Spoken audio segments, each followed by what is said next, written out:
हरियापुर गांव में एक रामू नाम का एक किसान अपनी पत्नी शारदा के साथ रहता था।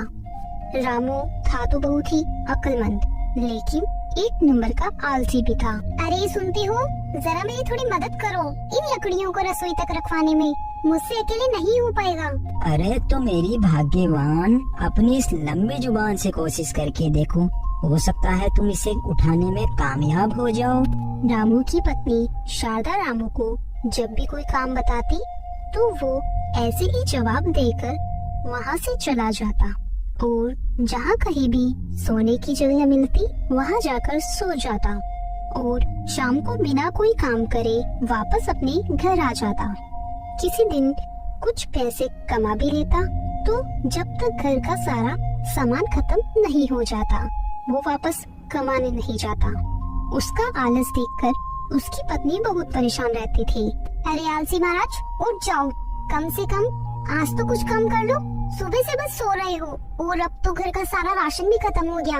अभी के अभी जाकर कोई काम करके राशन लेकर आओ।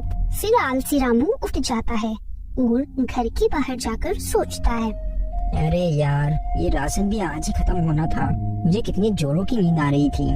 चलो कोई बात नहीं, थोड़ी देर जंगल में आराम करता हूँ, फिर वहीं से लकड़ियाँ लेकर बाजार में बेच दूंगा। जो पैसे मिलेंगे उस पैसे से घर का राशन ले आऊंगा। इतना बोलकर रामू जंगल की ओर चला जाता है। रामू चलता चलता जंगल में पहुंच जाता है और एक सेम के पेड़ के पास पहुंचकर बोलता है, अरे वाह भाई वाह, इस पेड़ के नीचे कितनी छाया है और क्या ठंडी हवाएं चल रही है। यहाँ सोने में तो आनंद ही आ जाएगा। और मैं लकड़ियाँ न ले जाकर इस पेड़ से सेब ले जाऊंगा और बाजार में बेच दूंगा। वैसे भी अभी तो पूरा दिन पड़ा है, थोड़ी देर ऐसा करता हूँ, सो लेता हूँ, फिर शाम को जाते वक्त यहाँ से सेब ले जाऊंगा। इतना बोलकर रामू उस पेड़ के नीचे सो जाता है। रामू को सोते सोते शाम हो जाती है। तभी उस रास्ते से एक ऋषि मुनि जा रहे थे। ऋषि मुनि बहुत दूर से आ रहे थे, इसलिए उन्हें बहुत जोर से प्यास लगी थी। ऋषि मुनि ने पानी बहुत ढूंढा, लेकिन उन्हें आसपास पानी कहीं नजर नहीं आया। आगे चलकर उन्होंने पेड़ के नीचे सो रहे रामू को देखा। अरे भाई, कौन हो तुम और इतने घने जंगल में अकेले क्यों सो रहे हो? अब तो थोड़ी देर में अंधेरा भी होने वाला है। रामू आलस में इतना चोर था कि ऋषि मुनि को देखकर भी वो नहीं उठा। ऋषि मुनि, आपको मेरा प्रणाम। अब आप बताइए, आपको मुझसे क्या काम है और मुझे आराम करने दीजिए। अरे ये आदमी तो बड़ा ही आलसी है। सुनो भाई, मुझे माफ करना, मैं बहुत दूर से चलकर आया हूँ तो मुझे बहुत जोर से पानी की प्यास लग रही है। आपको देखा तो सोचा आपसे पूछ लूं। अगर आपके पास पानी मिल जाए तो आपका बहुत बड़ा एहसान होगा। आप कैसी बातें कर रहे हैं? मैं आपके ऊपर कोई एहसान नहीं कर रहा हूँ। मेरे थैले में पानी पड़ा है, आप इसमें से ले लीजिए और पी लीजिए और जल्दी यहाँ से चले जाइए। मुझे बहुत जोरों की नींद आ रही है। फिर ऋषि मुनि रामू के थैले से पानी पी लेते हैं। तुमने मेरी प्यास बुझाई है, मैं इस बात से बहुत खुश हुआ।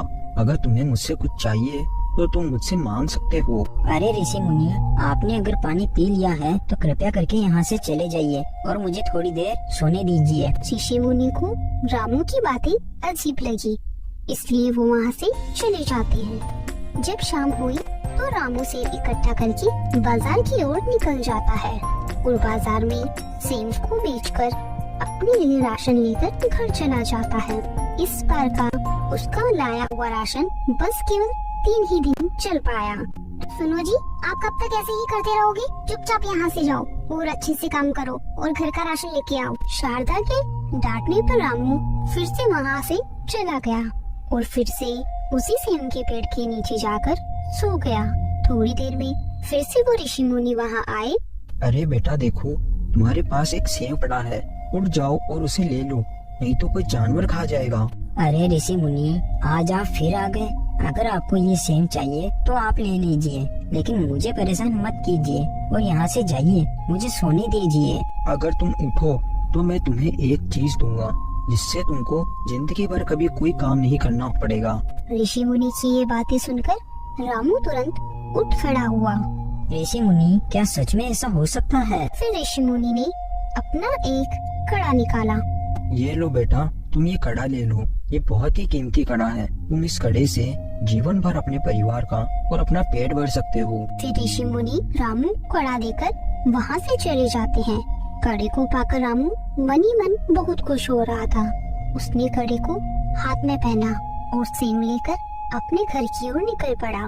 लेकिन घर के थोड़े नजदीक जाते ही उसके हाथ से वो कड़ा निकलकर वहीं गिर गया।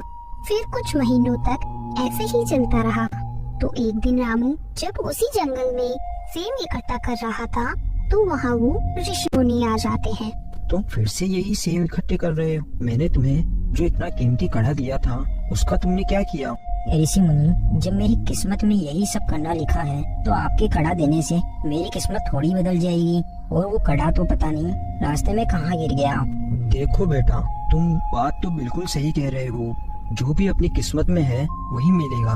लेकिन ये बात भी सच है, बिना कुछ काम करे किसी को कोई फल नहीं मिलता।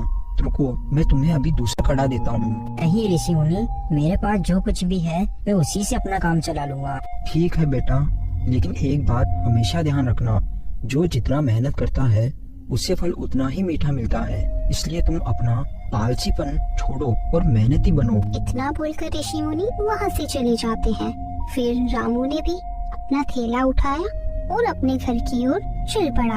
अब ऋषि मुनि की बात उसने अच्छे से समझ ली थी, इसलिए उसने ठान लिया था कि अब वो रोज मेहनत करेगा और अपना आलस्यपन छोड़ देगा। इतना सब सोचते सोचते वो अपने घर पहुंच जाता है। देखो जी, आज मुझे बाहर आंगन में झाड़ू निकालते वक्त ये कड़ा मिला। कड़े को देखकर रामू कड़े को पहचान लेता है कि ये तो वही ऋषि मुनि का दिया हुआ कड़ा है। फिर उसे ऋषि मुनि की बात याद आ गई, इसलिए अब वो मेहनत की कमाई खाना चाहता था। इसलिए वो उस कड़े को बाजार में जाकर बेच देता है और उससे कुछ सेम के बीज लाकर अपने घर के आंगन में लगा लेता है और सेम का व्यापार शुरू कर देता है। हमें इस कहानी से यही सीख मिलती है, हमें कभी आलस्यपन नहीं करना चाहिए और हमेशा मेहनत करनी चाहिए, क्योंकि मेहनत का फल हमेशा